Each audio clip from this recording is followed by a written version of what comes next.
Okay. Welcome to the first episode of the BERG podcast. I'm here today with Kristen O'Brien.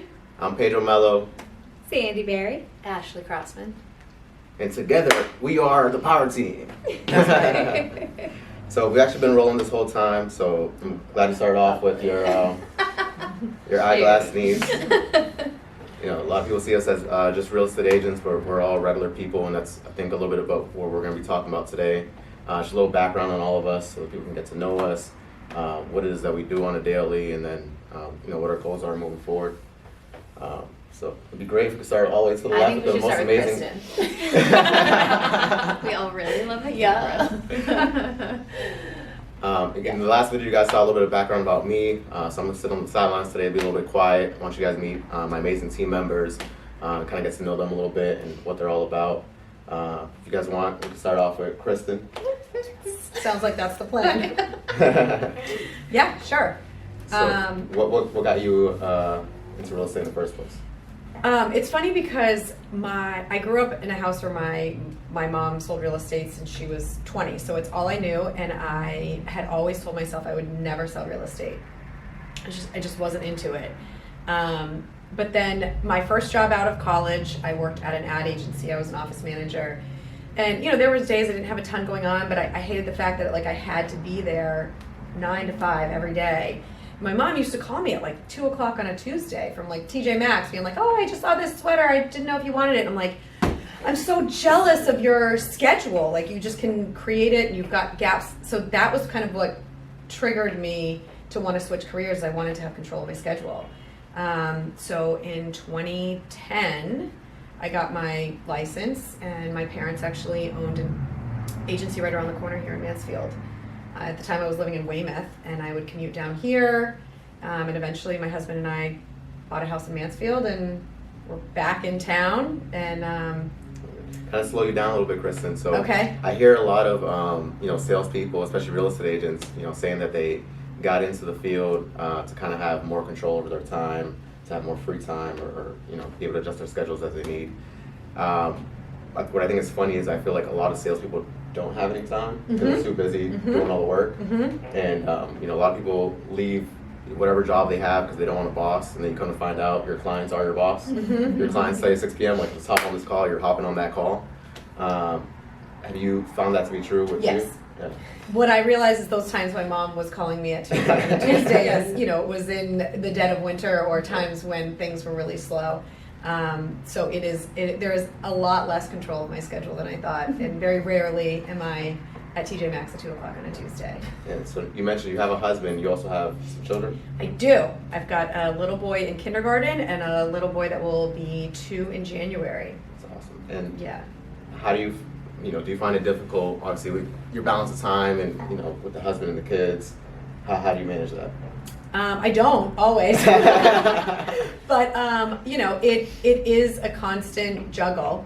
When I joined on with Ben and this team, it was actually on my son's 4th birthday, and 2 months later, on Sandy's birthday, I found out I was pregnant with my second, and so my entire initial start to this company was not at all what I thought, right? I spent the first year being pregnant, and then my son had some unexpected medical issues. He's great now, but that also knocked me on my ass.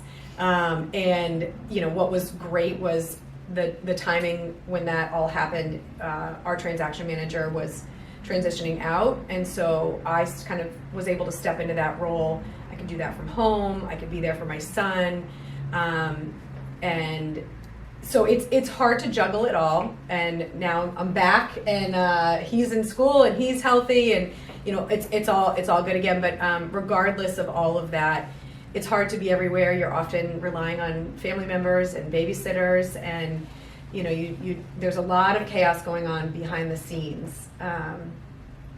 But it's no different than most. And now you guys probably share similar obstacles as Kristen, because you guys both have children as well. Is that true? Yeah. Yeah. So what's the deal with you guys? How do you guys manage?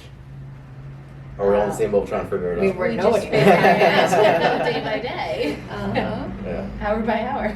Pretty So- much. Yeah.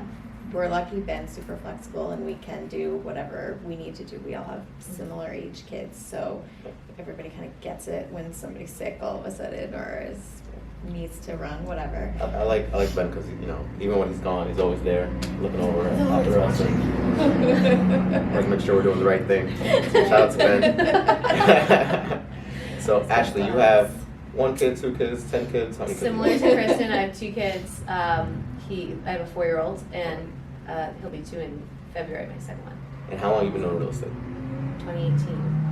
2018. So I started real estate. So I 6 years was ago. doing marketing for another company's brand, and I just didn't understand like why these agents were like so crazy and needed things so quickly. And so I took a course to kind of understand the concept of real estate, and then just got my license and loved the flexibility, or so I thought, of the of this career. So I had taken another job locally, rebranded them, and really figured out not having real estate in my life was missing. So I jumped over and just really took it on, full time when I had kids. That's good. Okay, so you've been in real estate for 6 years, but in the first few years you were kind of juggling between your Part-time, yep. I was your part-time, and part-time. I was doing a full-time job at the same time. I was taking on too many part-time clients, so I kind of had to make Yeah. a decision. And so in the time that you were part-time, that was about 2 years? Like a year and a half. Year and a half? How was your experience in that year and a half doing it part-time? Crazy. Right.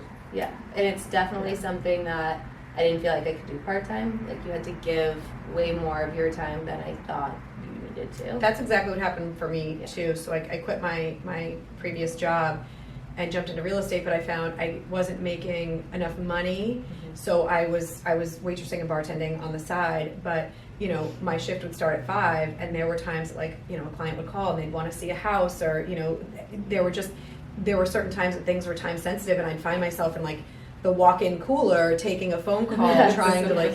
So I did that for as long as I could, but at a certain point, I just had to jump all in, and just you take a cut for a little while, but you know that it's going to be worth it in the long run. And I think everybody goes through that when you transition into real estate. If it's not your initial career, it's hard to pull that plug and just jump completely over it. Yeah. And I think Yeah. your family has a bit of background in real estate industry already. How do you think that benefited you coming in, or do you feel like it was still a brand new game to you that you had to figure out? A little bit of both. Everybody sells real estate differently. So, it was nice to initially learning how to sell real estate, from a family member is tough, but it was really helpful because I could call my mom at 9 o'clock at night and I didn't feel bad, and I could ask her how to do something. And then once I got more into it and confident with myself, I figured out how I wanted to sell real estate. A little bit of what my dad taught me, a little bit of what my mom taught me, a little bit of my own experience. And I think that was what kind of pulled me over to working with this crew. Was I feel like everybody aligned with what I kind of had created from all of my past experiences. We all kind of sell real estate similarly, and so it's good to be in that boat. So there were some advantages in the beginning of learning from my parents, just like being able to lean on them whenever. I didn't care. I could call them late, call them early, and get some answers. So it was helpful. That's good. And were your parents still active when you were, kind of getting into real estate? Or? They're still active now. They're still active now. Okay. They're Oh, still active awesome. now. They're Yeah. amazing. Yeah. They're operating out of Florida now? So my mom is licensed in Florida. They're both licensed up here. They're here 6 months out of the year. My mom worked for Remax for a long time with Ben in his old days, and she split off and opened Option Realty, which was right next to the Congregational Church over here, right the other half of the food pantry. And so we were there for a while. What her kind of mindset was with Option Realty was, instead of paying desk fees at Remax, she opened her own company, and we would offer, and the desk fees were 7%, and we would offer 7% of our commission back to our clients as incentive to use us, because that were desk fees my mom didn't have to pay. Might as well pass it on to the client. Yeah, and so there were like different service levels that were offered, which is where that option realty like came into play. And so that was great. And then Lair Realty Partners acquired my parents' company after a couple of years, which is when we moved over here. So I was with Lair until I switched over You got to keep the same office. and got to keep the same office. No GPS needed. No. All right. Well, shout out to Kristen's mom if you need a referral over in Florida or anywhere else. That's right. And we haven't talked too much yet to Sandy, but Sandy is the glue to the office. She keeps everything together. She keeps all the deals together. She keeps everybody sane. I've only been here a week, but she's her. She's the person. She's the go-to. Yes. So Sandy, what kind of got you here? I bought my house from Ben. Bought your house from Ben. Yep. How was that experience? Great. So it was in 2019 we moved to Mansfield, but we've been looking for like a year and a half or 2 years, and I saw him like every weekend because he always had the listings that we were looking at. So I knew who he was. I'm sure he didn't know who I was, but we won a bidding war and got the house. And shortly thereafter, like once we moved in, they posted it was just him and Emily at that point. Mhm. And they posted a job for somebody to just help with like listing and marketing, and I was like, I could do that.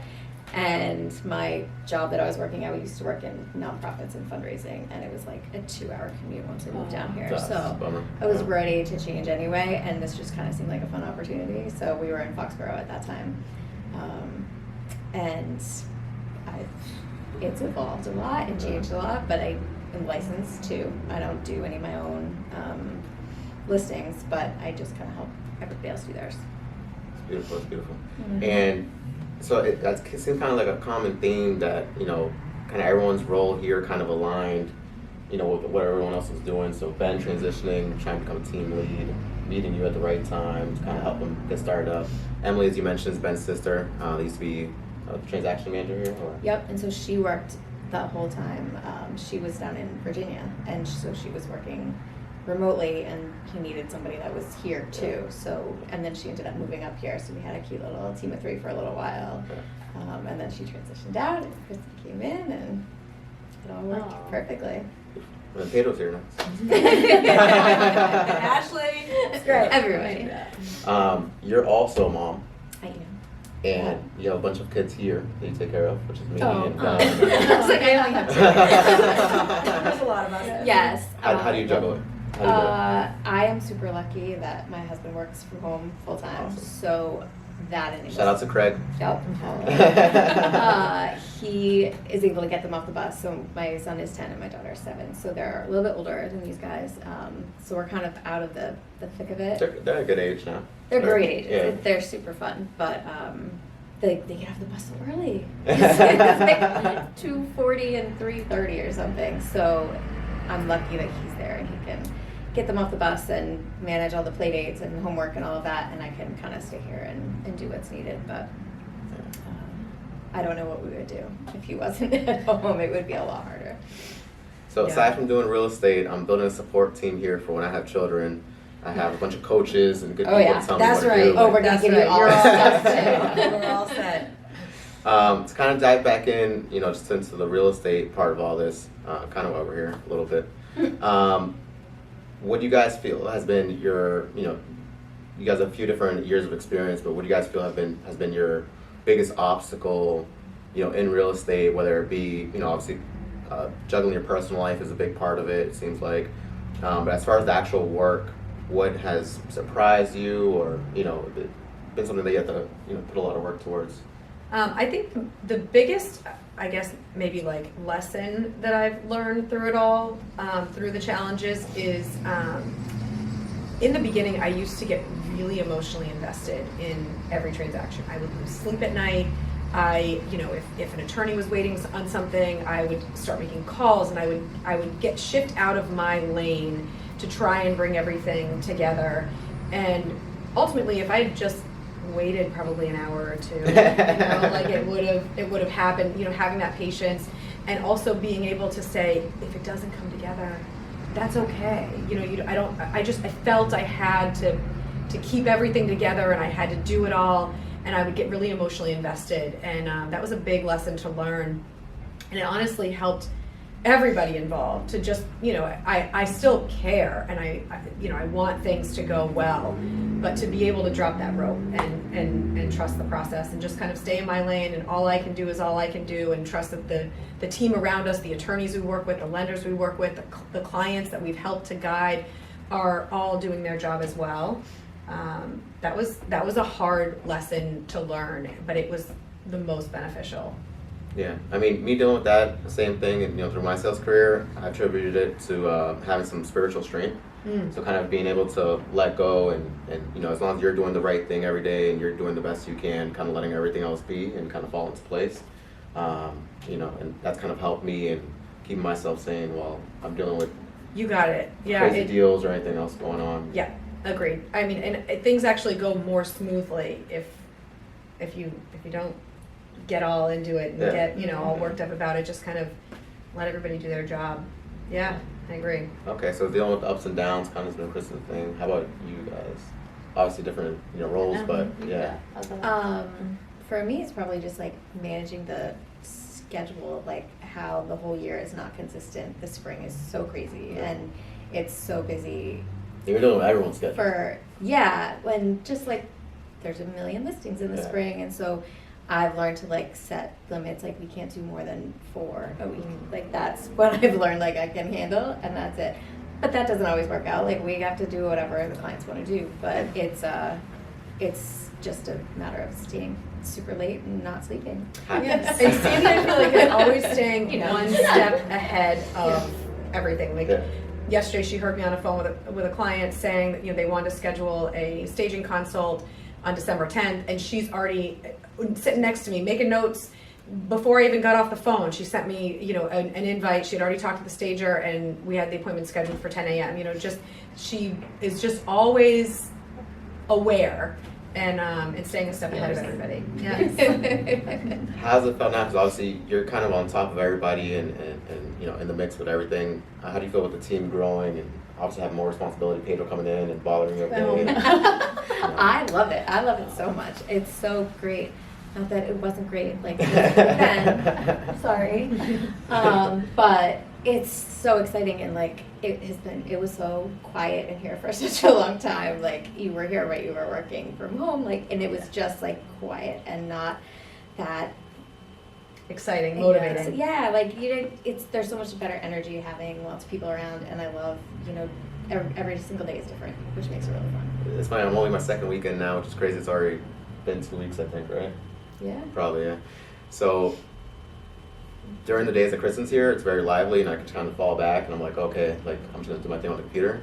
And then the first day Kristen's not here, I'm like, oh, it's actually quiet in here, and I have to I have to get around my screen and talk to Sandy and make sure everyone's saying right now, because Chris is the life of the party here. Yeah. I don't know if that's a good or bad thing. No, it's great. It's great. I love it. And also me begging Ashley and Kristen just be here every single day with me, because I don't want to take a day off. And yeah, they have you're lives. gonna put all of us to shame. Yeah. We're taking a little time off. I have no kids. Yeah, and don't Enjoy worry, that when we're time. not here, we're not sitting watching No. Housewives eating bonbons. Nobody's at We're He either saw working me. or we've got our kids. I dragged Owen in the other day, and he was like, I think you've seen all of our kids at this point already. Yeah. haven't you? Yeah, so Yeah. met some of them. That's one of the best things about this office. Like we all understand, and you can your kids can show up at any point. We got coloring books in all the little cabinets. Snacks. This is a family friendly days. office, and you do what you got to do. And before we jumped over to Ashley, it's something that's really cool too while we're on it. Obviously we're brokered by EXP, so you guys see us here in the office. Some of you guys may be joining us just through EXP, might be working remote in your own town, in your respected area. So you're gonna have your own set of challenges as far as work-life balance and being able to tune in to what's going on with the team, but then doing your own thing on the side. So I think that's gonna be really cool for you guys. And if you guys need any more information on joining EXP or joining in with us, drop a comment, DM or whatever it is that you can do, but get in contact with us. But rolling over to Ashley, what you have going on? I think one of my biggest struggles, and it is still a struggle because I'm so type A, is using a system and just really relying on the system and not stepping in and trying to do it myself, because time is so valuable, especially with like the working mom juggle. So it's always been I have trouble like letting other people help me. I guess we all have that in common. Yes. So Why we're all here. it's definitely like something that in this industry I feel like you will get so burnt out so quickly if you don't. Well, I think the good thing about us all kind of being type A is that the system that we've created is for type A people. Right. Yeah. So we love our spreadsheets. yeah. So once you're able to like embrace the system and have, you know, our transaction manager help step in and make it easier, it is a lot easier, but it is so hard to let go. Yep. We're getting there. We are. We're doing getting great. there. We're all doing a great job. There. I think it's something that a lot of our clients though too will like they feel the difference of like the energy that the team brings, and it's a great thing. Yeah. And Ashley, if you don't mind sharing, you know, how many transactions do you see yourself closing this year? What are you on track to do this year? Ben's not here. I don't think it's right now I'm at 28. 28. Yes. That's a big accomplishment. Great. That's that- awesome. That's my favorite number. Is it? Perfect. So obviously, I dream of having 28 transactions in a year. That's big accomplishment. Is that similar to what you did last year? You've been growing every year. Where No, how did but you get I here? feel like Ben's paying you to be like, I was right. We did team goals and like our business planning last year, and it was something new for me. I did do business planning in the past, but it was very transactional and like financially focused. Everything had to be super measurable, and it was very business oriented. So when Ben and I sat down, he wanted me to push myself with my goals and like truly push myself, not like 2 more transactions or 3 more transactions. So I had said that I wanted to do 20 transactions, and he put 28 on my goal planning. So when I read that back last week, I was like, well, what do you know? You did it. Always Yes. Bryce. Good job, coach. What made you You did it. What made you set that original goal of 20, and then how did you feel, when Ben was telling you 28's the number? Oh, I thought he was crazy. I oftentimes feel like I'm like, yeah, okay. I say that, okay, sure. And how many did I'll you do the year try. prior too? I would do somewhere between like 16 and 18. Okay. It really depended upon like my husband's schedule and like kids, and I think like embracing the change to EXP and like really allowing Ben to like help coach me and Aaron, and that influence has helped support that goal. But I had set 20 transactions because I don't like not accomplishing my goals. Yeah. So when he put 28, I did think he was crazy. So it's good. I mean, that was, even your original goal setting up 20, 10% jump in your business from one year to the next, with the changing of teams and everything else you had going on. I think that was kind of a goal in itself. Still would have been great. That still would have been Yeah. great. And then Yeah. obviously 28's a huge jump Big to jump. your prior business. Right. You kind of mentioned before you were setting goals, but they were more so based on finances and what you wanted to accomplish there. Right. So it kind of seems like that wasn't really your biggest motivation, maybe? It was Or- letting go of the financial outcome of it and kind of focusing more on like the clients and getting into the community and really being present and consistent in my work is Yeah. what, I learned this past year is really more important instead Yeah. of honing in on that one transaction, that one outcome, which was something I used to do. Yeah. And I Yeah. find that really relatable because a lot of times in sales, when you're setting up your goals for next year and what you want to be on track for, it's, for most managers, they start off with the financial goals. For most people, that I think they think that's what is going to motivate them. And everyone's different. For myself, I just want to be successful. I want to be the best at what it is I'm doing. So I focus every day on just doing, creating a plan that is going to be beneficial to me in the very next day or the same day to just maximize my potential and reach my goal, and not so much just focusing on individual transactions and how many dollars I have rolling into my account. on a weekly or monthly basis. So that's definitely something that's kind of helped me in my sales career, just kind of focusing on the customer and just doing my job rather than focusing on the check at the end of the day.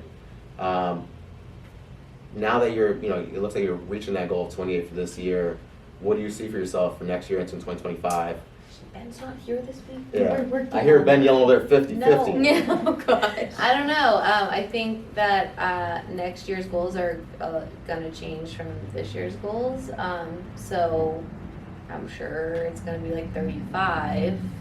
So, 50. It's 50. but I don't know. I haven't. This is the season where I kind of sit with my thoughts and really give myself some time to hone in on what those goals are and like how I'm going to get there and how I'm going to accomplish them. I know next year I'm going to really focus on social media. Right now, we're doing it right now. This is it. 2025 social media.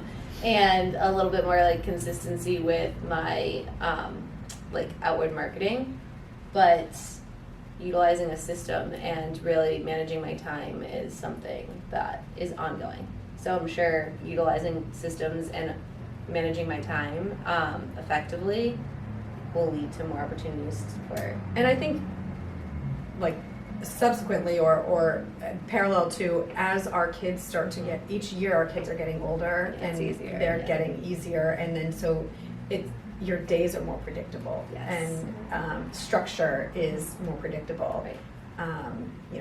There are just, it's really hard to have a daily schedule and stick to it. Mm-hmm. We're in like the thick of it right now with our kids being the ages that they are. So for sure. I think each year the goals will be even more attainable. They won't feel so scary. Having that routine will be easier. Yeah. And then Chris, I think that's a perfect segue, kind of talking about Ashley's past accomplishments and her current and future goals. You've kind of had a bit of a change in the past 2 years, with your son and, finding, yourself in a situation where you've kind of had to take a back seat to your role as a real estate agent and kind of diving back in. So, it's okay with you if you kind of expand on that a little bit and let the viewers know, what. Yeah, I don't know that I have a number set as far as goals for closing transactions. My goal that I can say though for this upcoming year is just being available, being routine, being structured, putting myself out there more, just getting myself back kind of in the game where I was before. Like I said, I don't have a number yet in mind as far as goals for transactions, but I'm just happy to be back and have healthy kids and, just I'm glad that I never got out of real estate, right? So it was so perfect that Emily was leaving and he needed that spot to fill and I was able to do it. So I've been staying in it just more behind the scenes. So I'm just glad to be back kind of on those front lines. And what struggles have you faced coming back, kind of getting back into that groove? Does it feel like riding a bike, you're right back in it? Yeah, I mean, the work feels like riding a bike. The hard thing is, as you know, with any sort of sales, right? If you're not top of mind for clients, there are lots of agents in the area. They're going to move on to somebody else, and it was very hard and scary for me when Connor was home with me to post if I had sold something or keep putting myself out there because I didn't know if I could handle having another client come in. I couldn't juggle it. But there are consequences to that, right? So and to cut you off, Kristen, I think your clients are watching this. I think they all know that you're irreplaceable. You're amazing. All right, a little pause on the camera there, but we're back. Sandy, picking back up where we left. What was the question? Where do I see goals, obstacles? How you're gonna be the best version of yourself as the team grows for next year? Gosh. All these new members. Yeah, it's a challenge to think about expanding all of the things that I'm doing for lots of people instead of mainly just one person. I hope at some point we're going to find another me that will No. not in to replace me, but to be in addition. We can to clone me. you with new technologies, That's maybe. super weird. The Ben clone. We'll just get a cardboard cutout. Yeah. So I don't know. I don't know. I'm excited with like the direction that all of this is going. There's so many opportunities, and it's kind of fun to think like it could go a lot of different ways. I just know like being part of this team and being here at this moment in my life is the right thing, and I'm kind of just gonna let it see where it goes. Let it play out? Yeah, let it play out. We shall see. Well, you're crushing it. Yes. You're We crushing would- it. None of us would be anywhere without you. Thanks. I thrive behind the scenes. Not in front of the camera. All right, boom. I hope you watched the whole video. If you made it to this point, thank you. Where can we find you guys? Because obviously this is my channel if you're watching through me right now. But where can we find Kristen? Oh, Sandy, where can they find me? At KOB Homes on Instagram. KOB Kristen KOB O'Brien. Homes, that's Kristen O'Brien, Yep. I'm just Ashley Crossman. Ashley Crossman. Just Ashley Crossman. And Sandy, you're on the socials. Yeah. Spell it though. I don't, what is that? What's that word that you have on your socials? Oh no. Ipuella. Ipuella. I was a big Latin geek in high school. I grew up in Maine. We didn't have a lot of things going on. The Latin club was like really cool to do. And Ipuella means you go girl in Latin. It was my license plate, and it's always been my little like mantra. But We'll leave it there. so that's my Instagram. But You go, girl. Yes. You go, guys. Thank you for watching. Tune into the next one. See you soon.